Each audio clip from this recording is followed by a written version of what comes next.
लोकसभा चुनाव के लेकर राजनीतिक दल जोर आजमाइश में लगे हैं। राजनीतिक दल अपने बूथ स्तर के पदाधिकारियों के साथ बैठक करके उनमें जोश भरने का काम करने में लगे हैं। कांग्रेस के राष्ट्रीय महासचिव और उत्तर प्रदेश प्रभारी अविनाश पांडेय ने कुशीनगर लोकसभा क्षेत्र के इंडी गठबंधन के पदाधिकारियों के साथ सामान्य बैठक किया। बैठक के दौरान कांग्रेस प्रदेश प्रभारी अविनाश पांडेय ने इंडी गठबंधन के कार्यकर्ताओं में जोश भरते हुए कहा कि पूरे देश में बदलाव की आंधी चल रही है। मोदी ने देशवासियों से हमेशा झूठ बोला है, इसलिए सभी कार्यकर्ता पूरे जोश खरोश से चुनाव में लग जाएं तो ये कुशीनगर और देवरिया की सीट हम भारी अंतर से जीत सकते हैं। उपस्थित लोगों को संबोधित करते हुए प्रदेश प्रभारी अविनाश पांडेय ने कहा कि मणिपुर में लगभग 1 साल तक दंगा हुआ, महिला को निर्वस्त्र करके घुमाया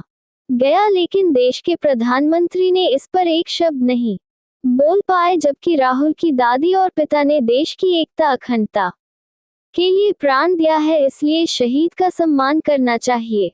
उन्होंने कहा कि 5वें चरण के बाद से गठबंधन की जीत निश्चित हो गई है। मोदी जी ने जो देशवासियों से वायदा किया था उनका क्या हुआ? किसान नौजवान परेशान है, महंगाई के कारण आम आदमी परेशान है। माननीय राहुल गांधी ने 10,000 किमी की यात्रा की है। राहुल जी ने लोगों में प्रेम का संदेश देकर लोगों में भाईचारा बढ़ाया। देश की जनता को उन पर विश्वास है, जिसके दम पर पूरे देश में गठबंधन की आंधी आई है, इसलिए मोदी सरकार का सफाया होने तय है और जनता का इंडी गठबंधन को भरपूर समर्थन दे रही है।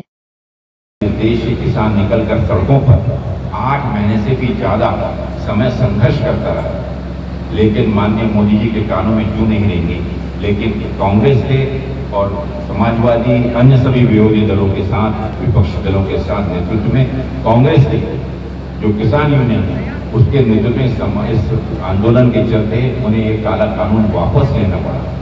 लेकिन आज जहां पर संविधान को बदलने की बात वो करते हैं, वहीं पे इस संविधान को बदलते हुए फिर से उस काले कानून को नए स्वरूप में, नए प्रारूप में वो लाना चाहते हैं। साथियों, जो 800 से भी ज्यादा किसानों ने शहादत दी, इस बीच आत्महत्या की, कोरोना से मरे, बीमारी से मरे, एक्सीडेंट से मरे, उन शहीदों के, उन किसान के शहीदों को श्रद्धांजलि को दूर उनके परिवार के प्रति 2 शब्द संतावना के भी माननीय नरेंद्र मोदी जी, देश के प्रधानमंत्री जी ने आज तक उनके परिवार के बारे में 2 शब्द भी संवेदना के नहीं कहे। और इतना तो छोड़ दीजिए साथियों, जो किसान संघर्ष कर रहा था, आज जब फिर से वो सड़कों पर संघर्ष कर रहा है तो उसे आतंकवादी घोषित कर दिया गया है।